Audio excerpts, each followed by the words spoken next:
Hello and welcome to day 10. Today we're going to look at two very important rules for derivatives. The first one is the product rule and the second one is the quotient rule.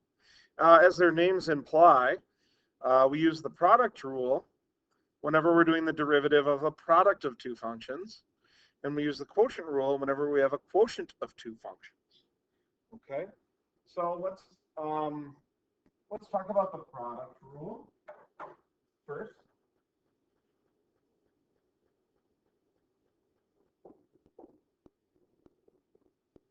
Okay, so let's say we have some function h of x, and h of x is defined as the product of f of x and g of x. Now, if h of x was f of x plus g of x, or f of x minus g of x, if we did the derivative, we just do the derivative of f plus or minus the derivative of g, right? Like we've been using all along. But whenever we have the product of two functions, we must use the product rule to do that derivative. So here's what the product rule looks like. Okay. If I want to find h prime of x, okay. So I'm going to talk about this as f of x being the first function and g of x being the second function. Okay. The first function, second function. So the way to execute the product rule is we always start by doing the derivative of the first. The derivative of f we just write as f prime. Okay. So we do the derivative of the first times the second. Note, it is not f prime times g prime, it is f prime times g plus, product rule is always plus the first, so just f of x times the derivative of the second.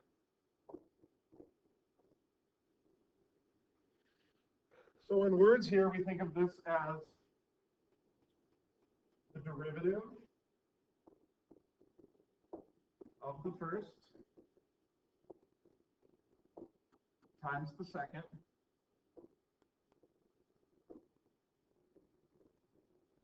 plus the first times the derivative of the second.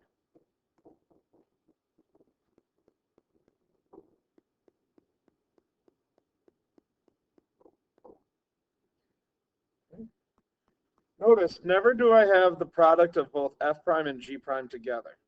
It's f prime g plus fg prime. Okay, very important to see that. If you're ever doing the derivatives of both of these and multiply them together, something is not right. Now, you could technically do these in either order here, but I want you to think of it as derivative of the first times the second plus the first times the derivative of the second, because memorizing it that way will help us to transition to the quotient rule a little bit easier. So let's do two examples.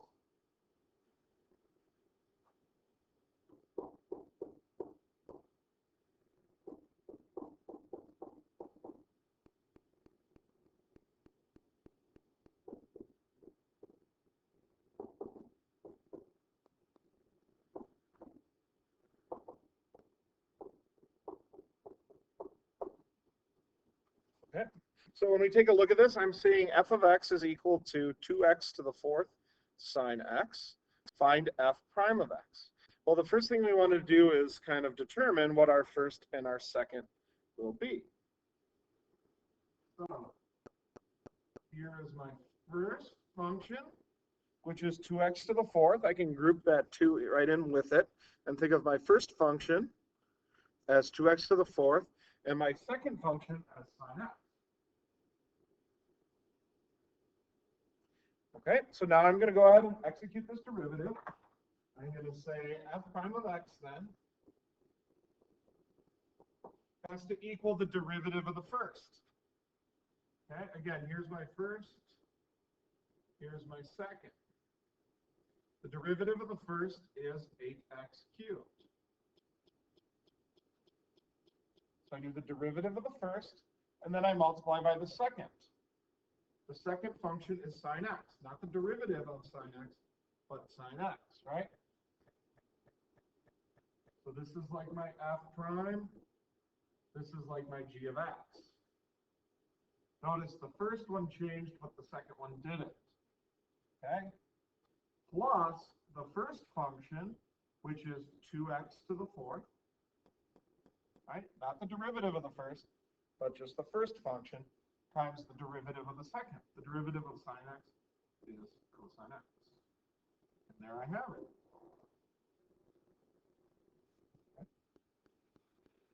Sometimes it will be possible to simplify these functions, sometimes not so much.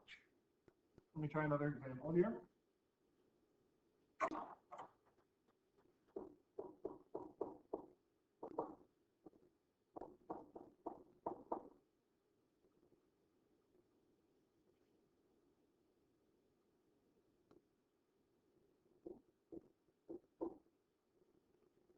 Okay, so g of x equals e to the x cosine x. Find g prime of x.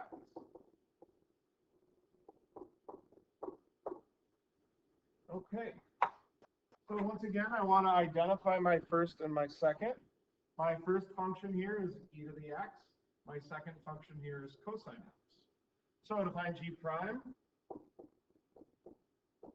I do the derivative of the first. Well, hey, we remember the derivative of e to the x is e to the x. So the derivative of the first is e to the x times the second cosine x plus my first, which is e to the x, times the derivative of the second. The derivative of cosine x here is negative sine x. Now let me show you a common mistake that students make. They write this. The problem with how it stands right now is this looks like e to the x cosine x plus e to the x minus sine x. But we're not subtracting sine x, we are multiplying by negative sine x. So make sure you throw some parentheses around that. Now it looks like e to the x cos x plus e to the x times negative sine x. Okay? Now I don't like leaving it in this way. Right? E to the x times sine x is negative e to the x sine x. And I like to just throw that negative out front.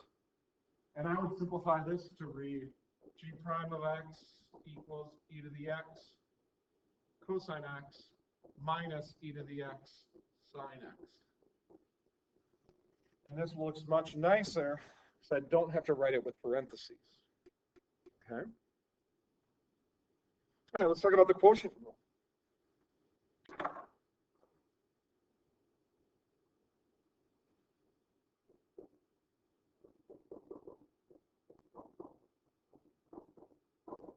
Okay, so we use the quotient rule when we are dividing two functions.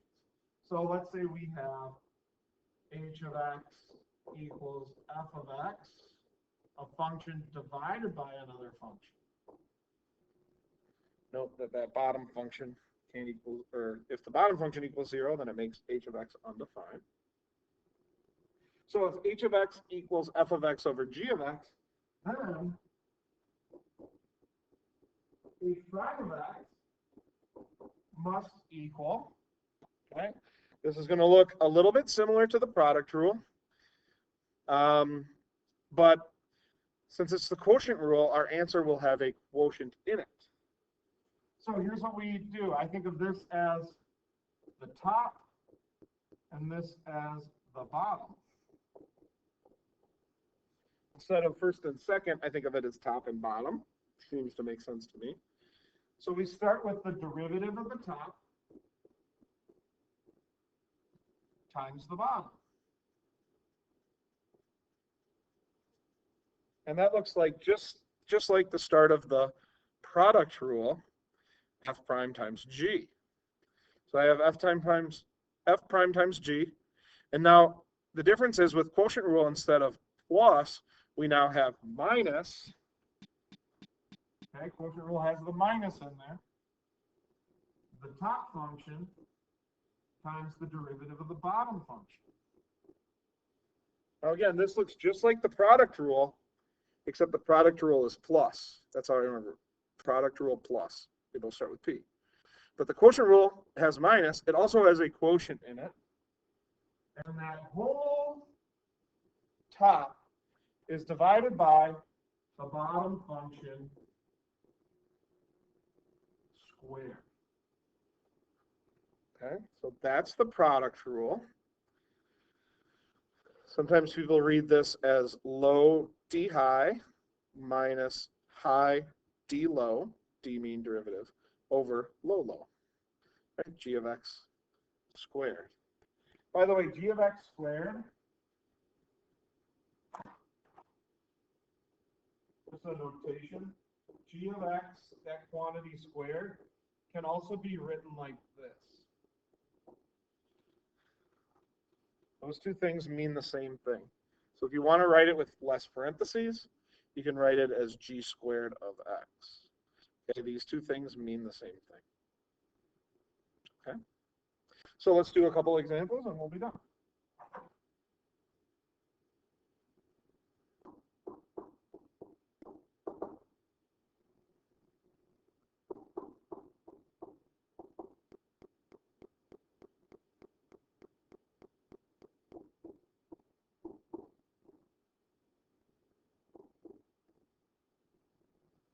Okay, so we have f of x equals tangent of x over 2x cubed, and our goal here is to find f prime of x.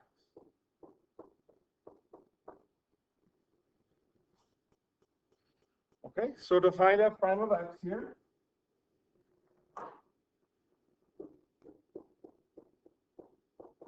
and I'm going to start by doing the derivative of the top. The derivative of tangent of x is secant squared x times the bottom, 2x cubed. Derivative of the top times the bottom minus the top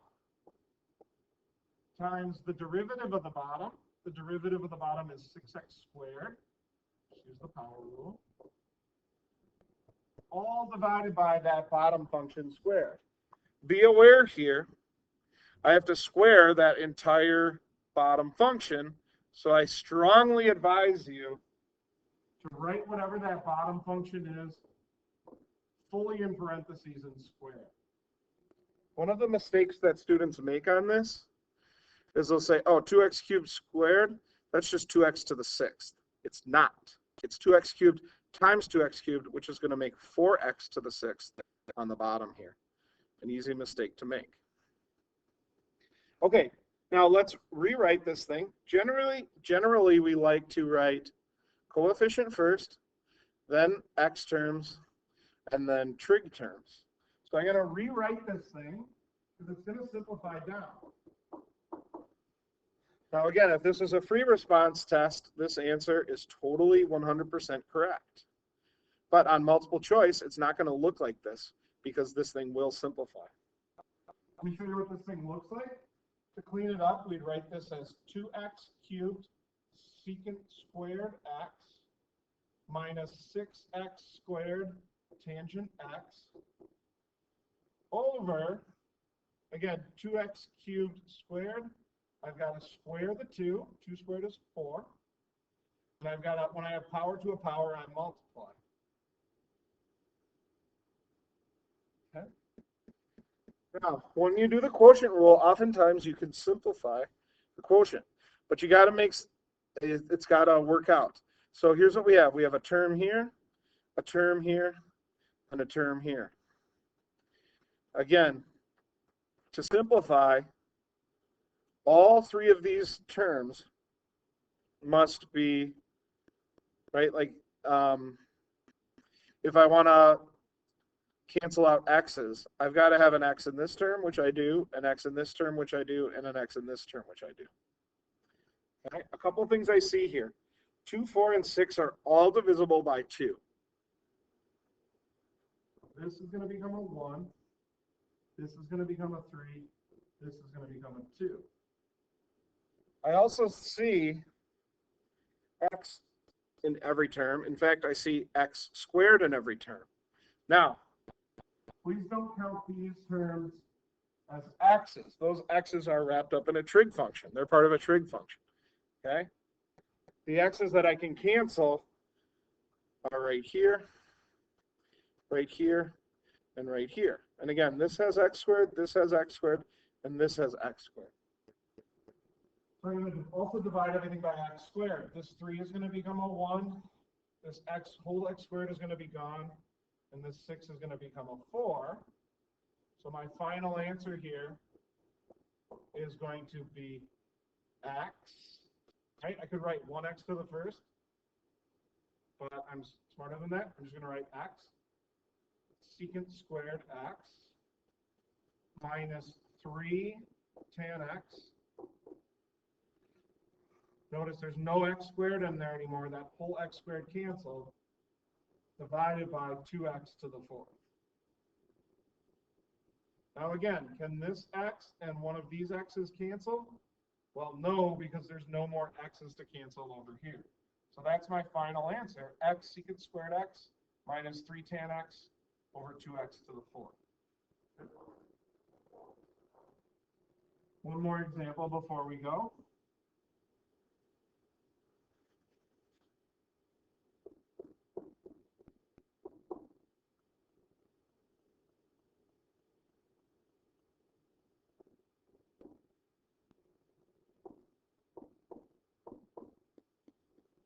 So let's say f of x equals 4x cubed over ln x.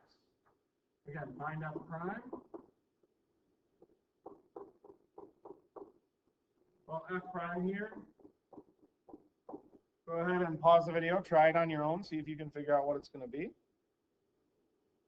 Okay, so we're going to start with the derivative of the top, which will be 12x squared, times the bottom, ln x, minus the top, times the derivative of the bottom. The derivative of ln x is 1 over x, all divided by that bottom function squared. Okay. Now, a couple of things before I simplify here. This term itself will simplify, because I have 4x cubed times 1 over x, right? That's going to simplify to 4x cubed over x, right, which is going to do that x is going to cancel out with one of the x's on top. So the first thing I can write is f prime of x equals 12x squared ln x minus 4x squared. Again, taking advantage of this simplification right here. All divided by natural log of x squared. And again, I can write that if I want as ln squared x. Make sure that 2 is a superscript here. If you write the 2 big in here, it's going to look like ln 2x. Okay? Now, can I cancel out this x, and this x? No, this x is tied up with the natural log function. Right? If I had an x out front, I could cancel. Okay, but I don't, so I can't. All right, that's it for today. And have a good one. I will see you guys on Thursday. Bye.